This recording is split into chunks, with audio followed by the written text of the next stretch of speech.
Good evening and welcome. Tonight we will be going over the history and geography of Central Greece in Greece. The region's called Central Greece. It consists of this portion of the Greek mainland and this big long island here, which in English is pronounced Euboea, but in Greek is Evia. There's a lot of places here that have names that are completely different in English than their Greek name. The largest city in this region is right here. In English, it's pronounced Chalcis. In Greek, it's Chalkida. But I have a rule on my channel that I pronounce everything with the American English pronunciation. I always use the example that we say Paris instead of Paris. You know, it's just easier to keep things more consistent if I pronounce everything the same way across the channel. So I'll be using the English pronunciations, even though I like the Greek ones a lot more. But yes, it's this huge portion of mainland Greece and the island of Euboea. Here. This land with the island as well, is a mix of mountains and plains. The Pindus Mountains come in here. It's mostly up here, but they stick in right there, with a couple of large peaks trailing off from there, including Mount Oita, I think it's pronounced, and the very famous Mount Parnassus. The capital of this region is Lamia, right here. And of course, throughout you can find lots and lots of beautiful rivers, lots of canyons associated with them as well. The beautiful waters of the Mediterranean all around it. You can see the Ionian coming in here and the Aegean over here, surrounding the island. With this area right here being the closest point where the island of Euboea meets the mainland. And that is the Euripus Strait.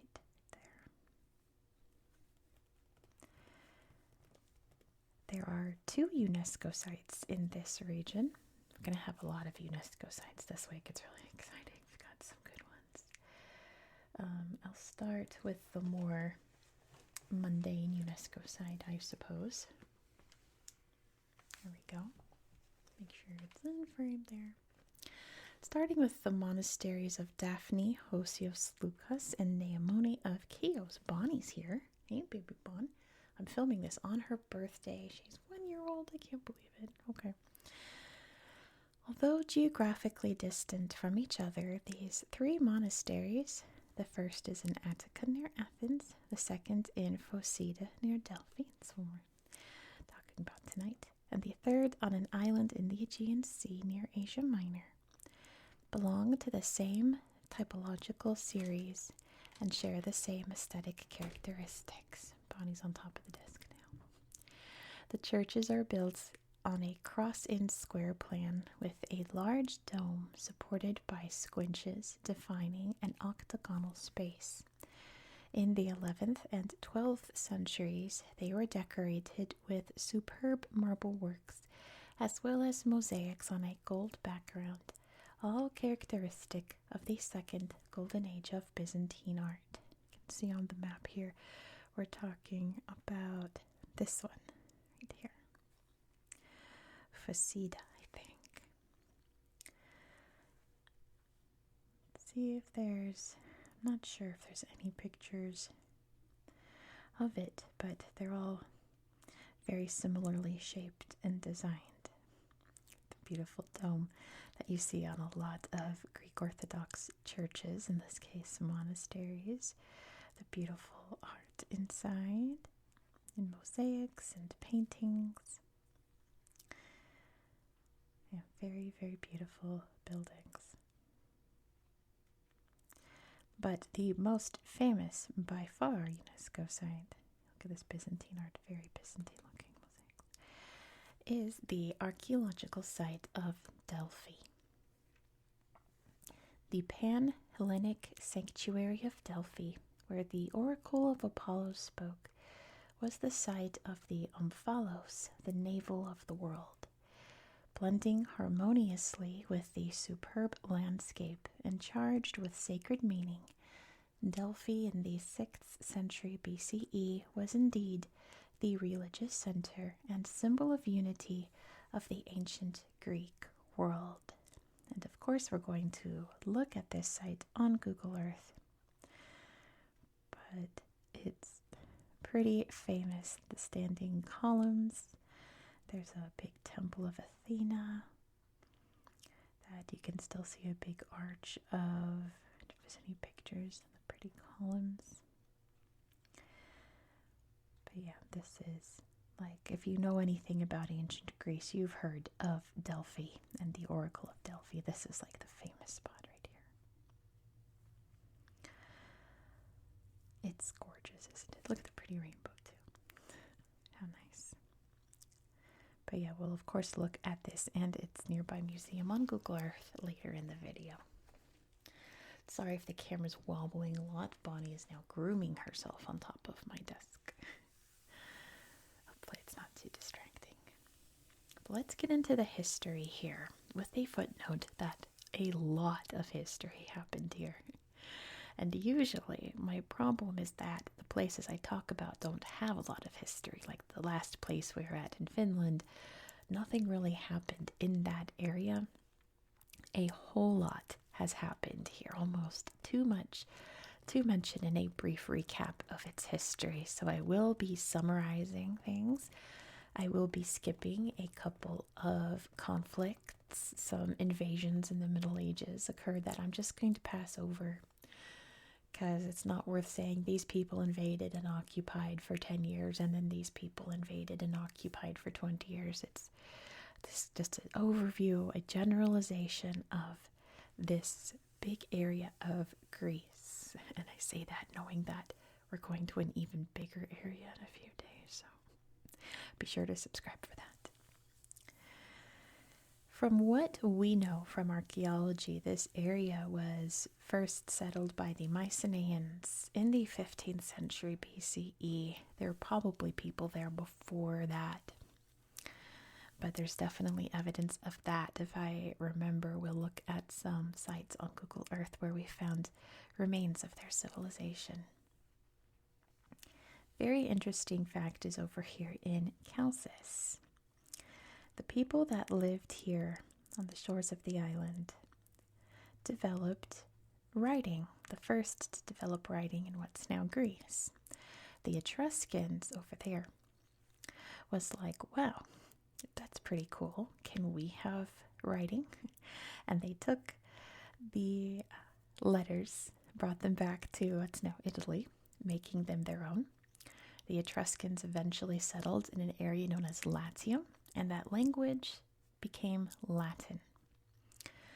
So it's believed that a handful of letters, like 5 or 6 consonants in the English language and all Latin/Romance languages, started right here. Isn't that something?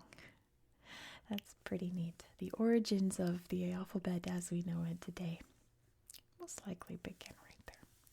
Or like alphabets in Europe in general, I should say. That's pretty great. Chalcis, as we've talked about, is on the island of Euboea. Across the way, across the channel, was another city called Eretria. And these two cities argued about who should control the strait. And it turned into an all-out war. I don't know what that sound is. That is another cat chewing on something, probably. Sorry about that. It turned into an all-out war between the years 710 and 650 BCE. The Lelantine War broke out between the two cities. which was very relevant in Greek history because it was the first time in Greek history that the rest of the city-states throughout the area took sides. So I'm sided with, Chalcis, I'm sided with Eritrea. And it was kind of like the first ever civil war, at least in Europe, right? There go the cats. The cats are catting right now. Baby Russell's out and about. All the cats aren't quite integrated with Baby Russell. So if you hear some grumblings, that's what that is. Like, the concept of a civil war began here in Greece. Of course, the Peloponnesian War would be even bigger, but that's not in our area tonight. Let's talk about Delphi, which you can see right here, Delphi. So like UNESCO told us, this was the navel of the world, as in the Greeks believed that the center of the world was right here at the foot of Mount Parnassus. This is where the Oracle of Apollo was located. Priestesses would go into a trance and channel Apollo. This site was important in Greek mythology for Apollo because he slayed Python here. Python being a big snake, obviously. We have the word today in regular language. So it was here that the Pythian Games were held. The Olympic Games weren't the only sports competition in ancient Greece. I think there were 3. One of them was the Pythian Games, held every 4 years here at Delphi. The same rules pretty much as the Olympics. Those began in 582 BCE. It's great because the Olympics are happening as I'm filming this right now. Over there again, over in Milan. Pretty cool, isn't it? In 490 BCE, the Persians would first invade this area. They would attack Euboea and Chalcis and completely raze Eritrea, and it was never fully rebuilt after that. In 480 BCE was when the Persians came back with a vengeance, and the Greeks fought back with everything they had in themselves. Most famously at the Battle of Thermopylae. Can you see right here? Thermopylae is, if you've seen the movie 300, you know what it is. It was a battle between the Spartans, led by Leonidas, against Xerxes of Persia. 300 Spartans against the Persian army, which of course all the Spartans would fall gloriously in battle as the Persians marched onward. But in the following year, 479 BCE, down here in Plataea, can you see right there? Plataea, 479 BCE. Cats are scratching. Okay. The Battle of Plataea is where the Greeks would fight the Persians on land and defeat them, and it was the beginning of the end of Persian dominance in what's now Greece. There were naval battles as well where the Persians lost, and let me get this cat. Hold on. Buddy. Jet. Hey, I know you love to scratch there, but could you wait like a little bit longer before you scratch there? Thank you. Okay. Ooh. Where the Persians would retreat and bring back Greece to Greece. Or Hellas, as it was back then. It still is today. Greece is what we call it in English. They don't call it Greece, they call it Hellas. It's interesting how English words for Greece are so different from how they're actually pronounced. Like almost completely different. We'll talk a little bit more about this in a few days, but in 338 BCE, this area was conquered by Macedonia, which, my goodness, now he's scratching across the room where I can't get him. Macedonia, which we'll be going to Central Macedonia in a few days. So we'll talk a lot more about Macedon and all of that. Philip II and Alexander the Great. But Macedonia would wind up conquering pretty much all of Greece. All three cats are here. Hold on, I'm not going to let him growl through this. 1 second. Okay, I'm back. That took like 5 minutes, and they weren't going to calm down. I had to lock up poor Russell so that they won't interrupt us anymore. Poor kitties. Russell just wants to be their friend. They'll get used to each other. What was I saying? Macedonia invaded.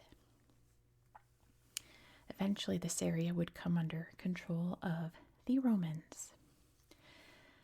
But even though it would eventually come under the control of the Byzantine or Eastern Roman Empire, it would really fall apart in about the 7th century CE.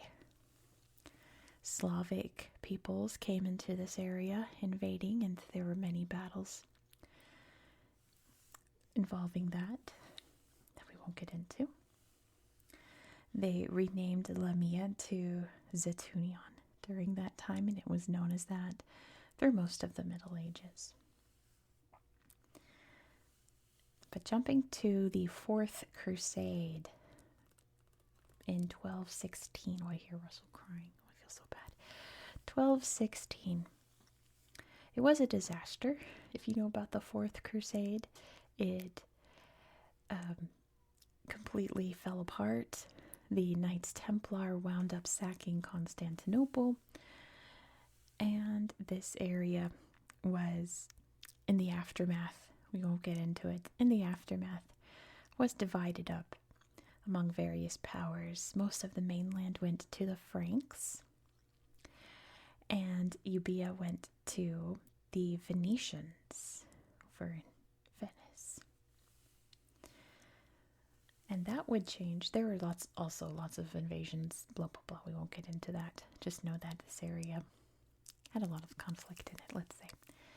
By the mid-1400s, say the 1440s or so, the Ottomans would start to come into the mainland here, conquering.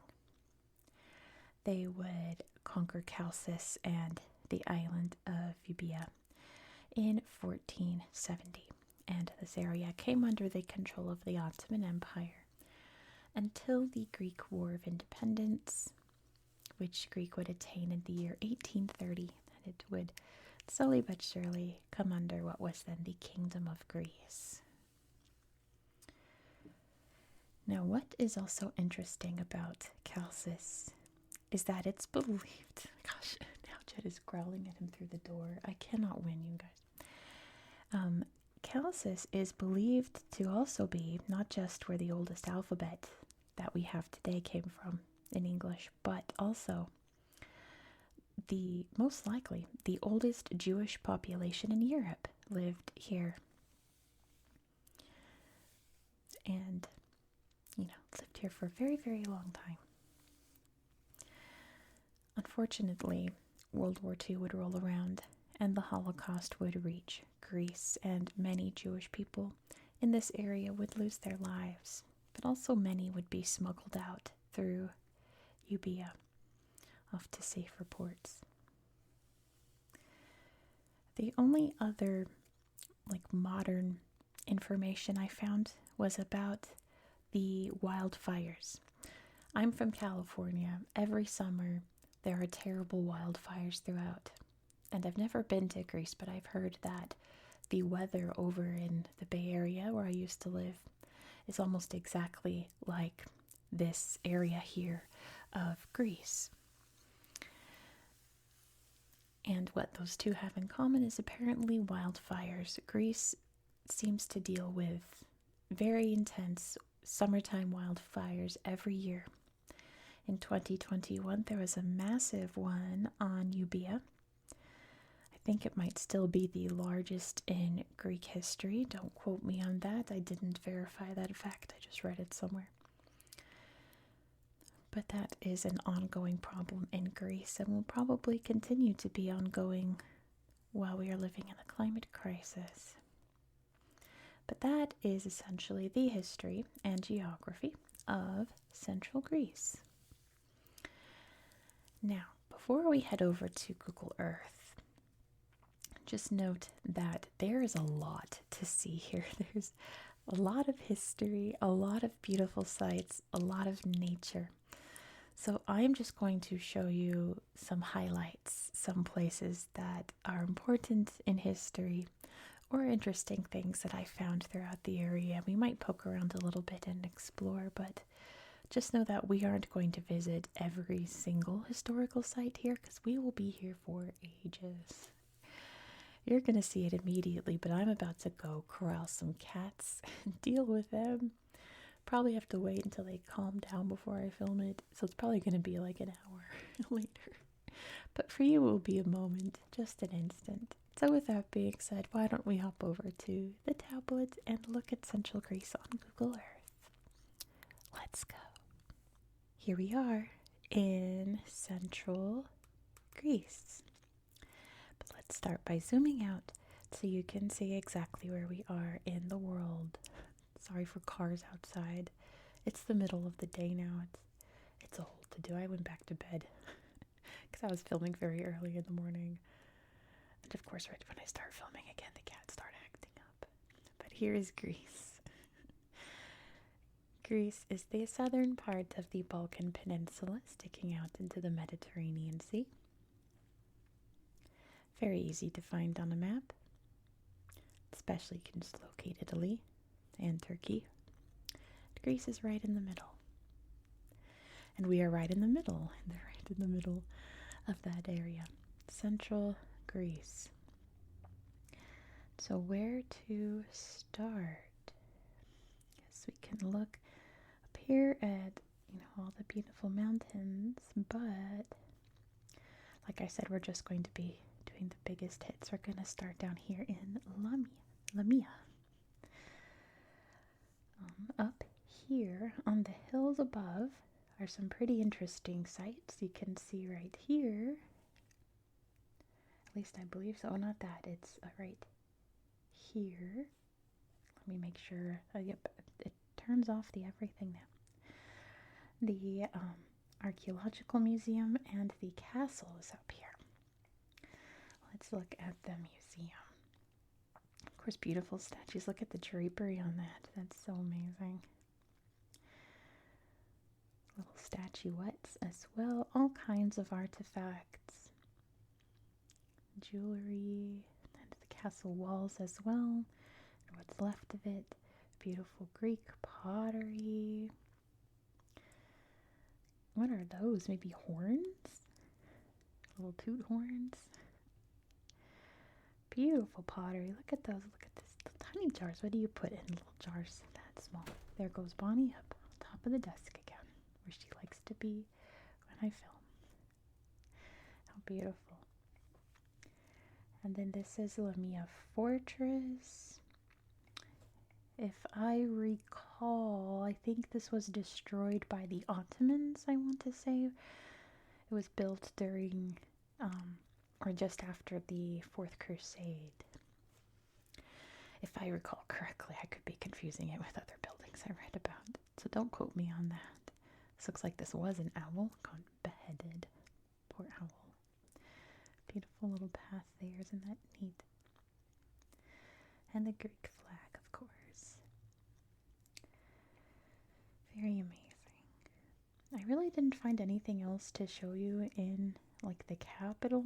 Here's the main square. There's the statue of the unknown soldier right there, which is very nice, but there's a lot more neat things to show you, including one that's just down here. You can also see that in all of the plains areas, like I said, it's a mixture of mountains and plains. All of the plains are pretty much just farmland. But down here is Thermopylae, where the very famous battle occurred. And here is the memorial. We have a big Leonidas statue in his Spartan armor, or lack thereof, to commemorate the 300 soldiers who perished here fighting off the Persians.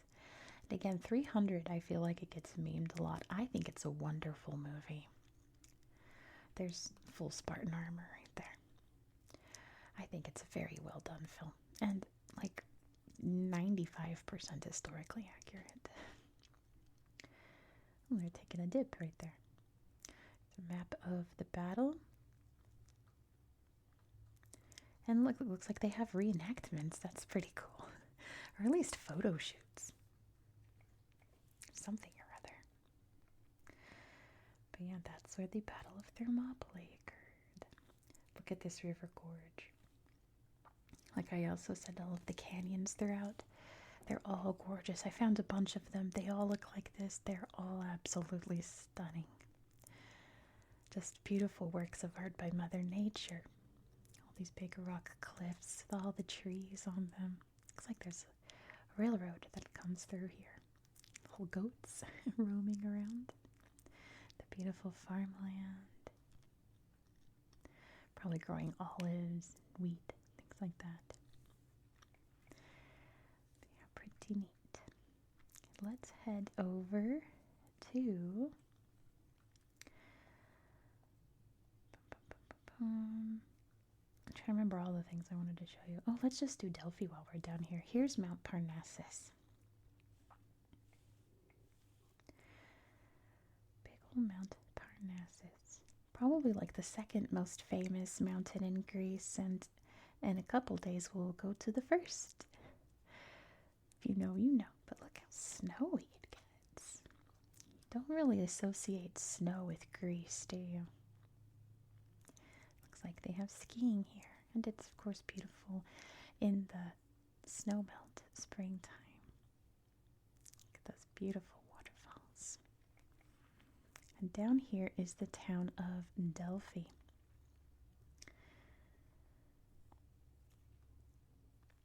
All of the temple complexes are up along the hills. Let's see, where did the... Let me see in 3D. See, here's the actual town up on the mountainside. And all of the complexes are up in the hills. I guess we'll start at the Temple of Apollo right there. Now let's start at the museum. And then we'll go around. Sorry for my tongue. Just had a really good chicken sandwich for lunch. How beautiful. Look at all that gold work. A Sphinx statue. All kinds of statues here. These look a little Egyptian, don't they? And that looks very Greek. Frescoes of people getting munched on by lions. All kinds of excavation has happened here. You can imagine all of the goodies that they find. All the warrior helmets. Look at this. Looks like little trilobites or something. I think it's just a design. Look at this column. Look how it folded out like an iris. It's pretty. Here's the stadium where I assume they would host the Pythian Games. Pretty amazing, isn't it? Of course, Bonnie's grooming herself up there, so now it's wobbling. Here's the Temple of Apollo, or what's left of it at least.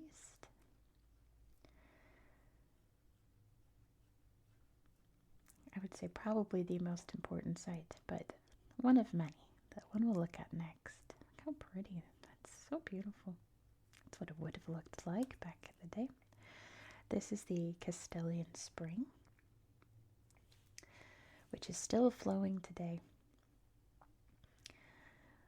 Athletes in the Pythian Games would cleanse themselves in the spring, as well as priestesses before they went into a trance to have Apollo speak through them.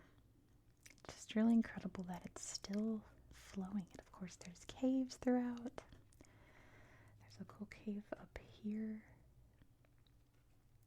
Way up there, but I think we'll skip that for now. Of course, as always, I highly recommend that you check out Google Earth for yourself, because, hey Bonnie, because there's a ton of stuff I'm skipping over that have really neat slideshows. This is probably the most famous part today because of this amazing column that's still standing.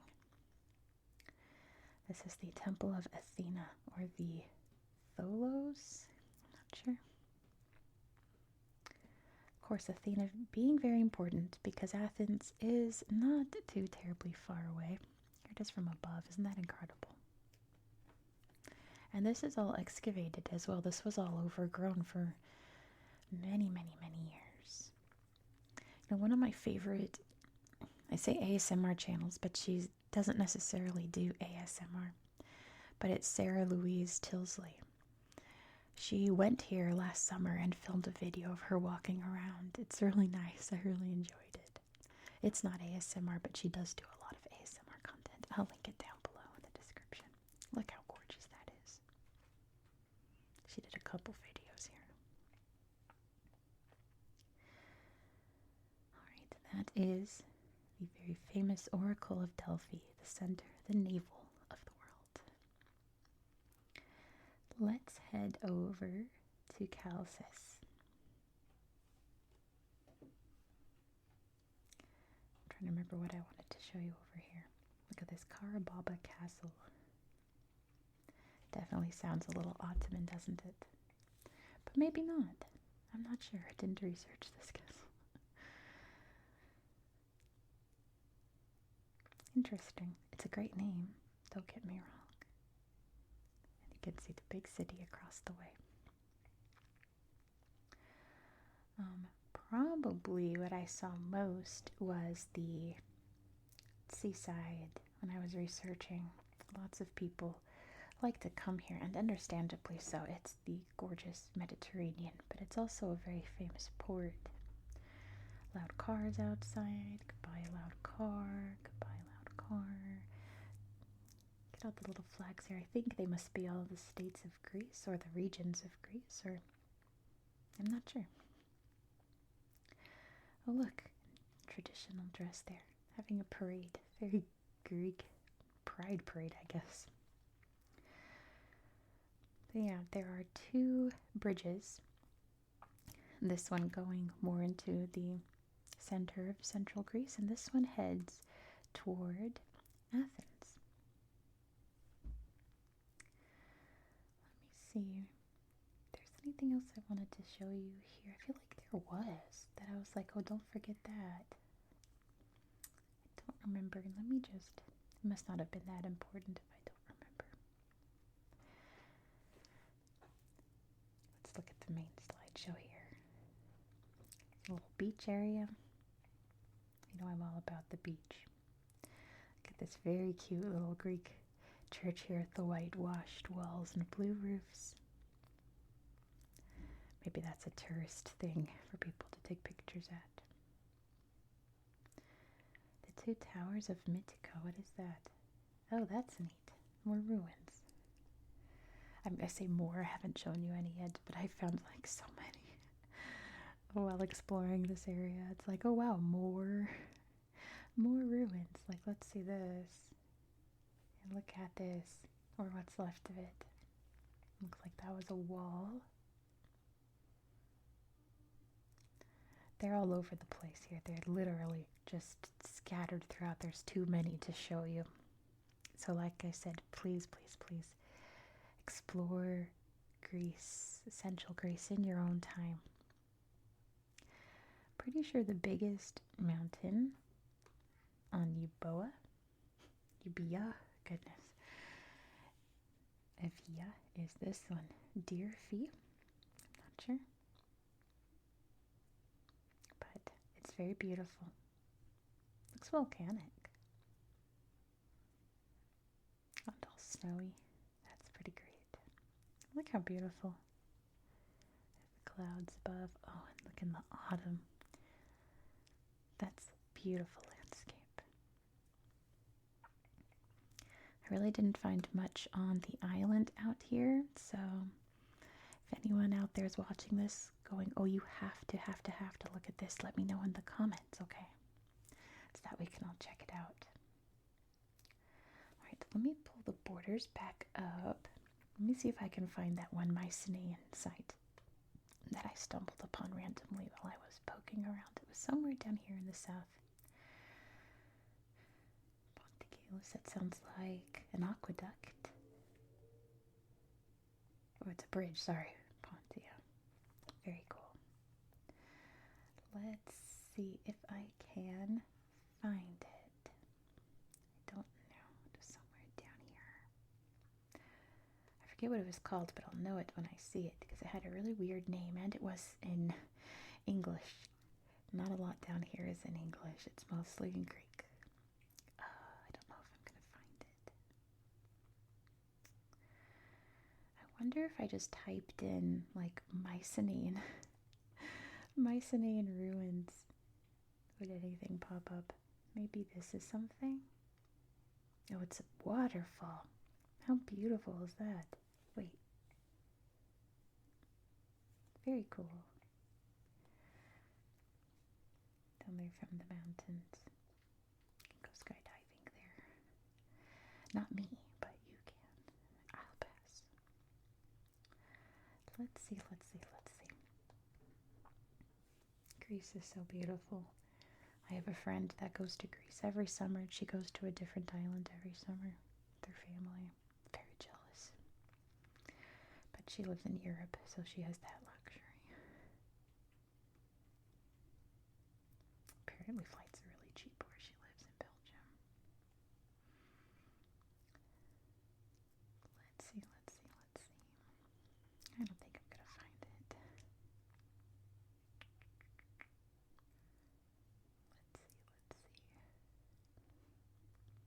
I don't think it was near the coast. I should have tagged it. I should have done what I did over at Czechia a while ago and tagged a bunch of stuff so I wouldn't have to do this, but let me try. Let's see what happens.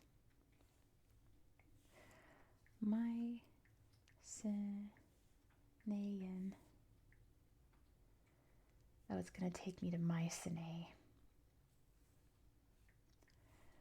Ruins.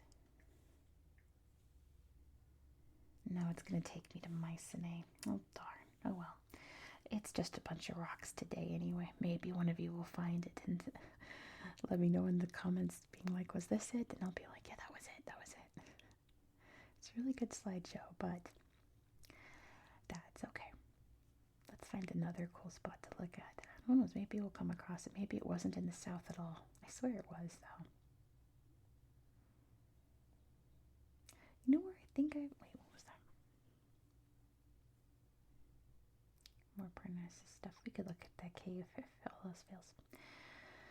I feel like I was looking at Plataea, and there's nothing there in Plataea when I was looking up. See, I was looking up Battle of Plataea. There's nothing there to commemorate it, at least on Google Earth. I was very disappointed, but I feel like I found it when I was looking at that. There's Plataea. Down here. Maybe not. That's unfortunate. Look at all this beautiful farmland, though. Anyway, what a bummer. Yep, we're back where we were. Okay. Let's look at the cave over by Delphi to end this video. Otherwise, we'll be here all day. There's Delphi, and there's the Corycian Cave. Very spooky. Wow. Something was going on there. Thank you so much for watching. If you enjoyed this style of content, please consider subscribing. Like I said, we're coming back to Greece in like a few days, and actually the next 2 days we're going to be in Indonesia. So this week is Greece, Indonesia, Greece. That's what happens when I go in alphabetical order. But you're not going to want to miss tomorrow's video because we're actually going to look at one of my bucket list places. My number one bucket list place in Indonesia is Borobudur. And I can't wait to show you. If you have no idea what that is, you're going to have to subscribe because it's one of the most beautiful places on the planet. Be sure to subscribe so you won't miss out. Please give this video a thumbs up and let me know your thoughts down below in the comments. I can't wait to read them. I hope that you found this video to be relaxing and educational. And I hope that you have a good